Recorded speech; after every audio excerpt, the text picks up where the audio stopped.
حامدا ومصليا بسم الله الرحمن الرحيم رب اشرح لي صدري ويسر لي امري واحلل عقدة من لساني يفقه قولي.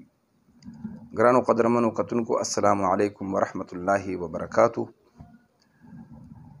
نن چې زه به تاسو ته کوم تعبیر د خوب وړاندې کوم هغه دی د خپلو مړو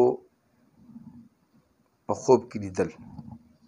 کوم کسان چې خپل مړي په خوب کې وویني نو تاسو څنګه چې ما مخکې ویډیو کې عرض وکړو چې 3 قسمه خوب دی. یو شیطاني خوب دی، یو د انسان د ګمان خوب دی، او بل یو رښتینی خوبونه د الله طرف نه دي.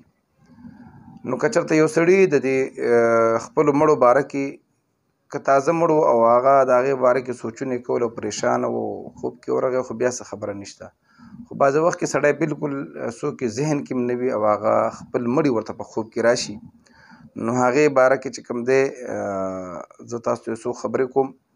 نو که چېرته چا په خپل مړي په خوب کې ولیدل او هغه خپل هم نه و خو چې مړی و، مطلب دا دی، او د هغې مطلب دا و چې هغه تاله په خوب کې څه درکول او هغه د خوراک څښاک شی دله درکوو.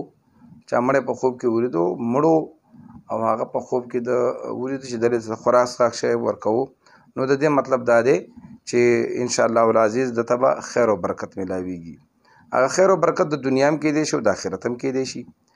دغه رنګې که په خوب کې چا ولیده چې څوک مړ شوی سړی رشته دار پیژنګلو کس هغه راغی او د ده نه څه شی اخلي، نو دا بیا د پریشانۍ خبره ده.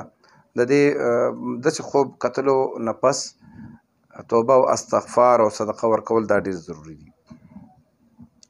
ښه دغه رنګې که چاته چا خپل څوک مړ شوی کس پریشانه ولیدو، خفه یې ولیدو، نو هغې دپاره دا دی چې دا دې سوچ وکړي چې کیدی شي د ده په ذمه باندې په دنیا کې له چا څه حق پاتې شوی دی او هغه دپاره دی بیا صدقه او خیرات او استغفار وکړي، دعاګانې دې وله وکړي. که چا خپل مړي په خوب کې داسې ولیدل چې هغه پریشانه دي او خفه دي، که نه بعضې وخت کې سړی وویني چې فلانکي په خوب کې ولیدل داسې خفه و، بعضې خلک څوک وویني چې هغه ډېر خوشحاله و. دغه رنګې چې چا په خپل خوب کې یو مړی ولیدلو مړ شوی سړی چې هغه جاړي او په بد حال دی، نو مطلب دا دی چې ده په کوم دنیا کې کوم بد کارونه کړي دي د هغې باره کې دنه سوال شوی دی. دغه رنګې که چېرته چا په خوب کې دغه څوک بیمار مړ شوی کس بیمار ولیدو، نو پوه شه چې ده نه د دین په باره کې سوال کړی دی او هغه جواب صحیح نه دی ورکړی.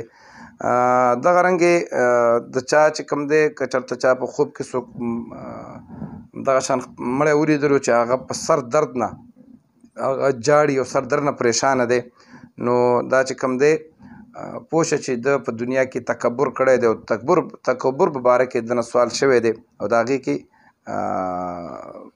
دا پریشانه دی.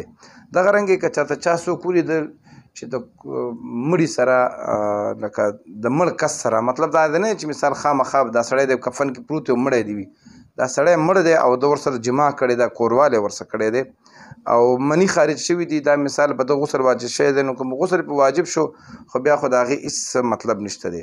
خو که چېرته کوروالی یې کړی وي او غسل پې نه واجب شوی، نو د دې ډېر ښایسته او بهتر تعبیر دی. مطلب دا دی چې د ده به هغه ځای نه دغه پوره کېږي، امید او مراد به یې د هغه ځای نه پوره کېږي چې د هغې ځای نه به د بلکل تمه هم نه وي. دغه رنګې که چېرته یو سړي وکتل چې دا په مړي پسې شاته روان دی، په مړ کس پسې، نو د هغې دا دی که تاسو سوچ وکړئ که دغه سړی بیا نیک و او ښه سړی و، نو دا به انشاءالله العزیز د ده په شان ښه لار به اختیار کړي، آداب هم نیک شي. او دغه رنګې که چېرته هغه سړی هغه مړ شوی سړی بدکار و فاسق و، نو دا به هغه لار اختیاروي، نو دا د الله طرف نه بیا د دپاره هغه رښتینی خوب دی چې الله رب العزت درته وایي چې ده پسې مزه به دغه لار باندې. ښه دغه رنګې که چېرته څوک چا خپل مړي وکتل په شنو جامو کې چا خپل مړي وکتل، نو پوه شه چې دله الله رب العزت د شهادت مرتبه ورکړې ده، د شهادت مقام یې ولار ورکړی دی.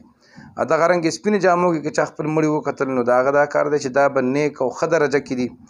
او که چېرته خپل مړي په تورو جامو کې وکتل، نو دا چې دی بیا دا د پریشانۍ خوب دی، ځکه چې تور لباس چې کوم دی دا جهنمیانو لباس دی، نو پوه شئ چې دا سړی دا مړی چې دی دا په تکلیف کې دی او پریشانه دی. نو د هغه دپاره دعاګانې د الله په دربار کې وغواړئ، استغفار وکئ، د هغه دپاره ختمونه وله وکئ، خیرات وله وکئ او هغه دپاره خصوصي الله ته سوال وکئ. هغه دا کوم مړی چې تاسو راشي په خوب کې دا تاسو نه دغه شان څه غواړي چې زما دپاره توبه او استغفار وکئ. نو دا د مړو باره کې نن ویډیو وه. انشاءالله روانې ویډیو به په بله موضوع باندې کوو. د هغې پورې اجازت راکوئ. د لوی الله په امان.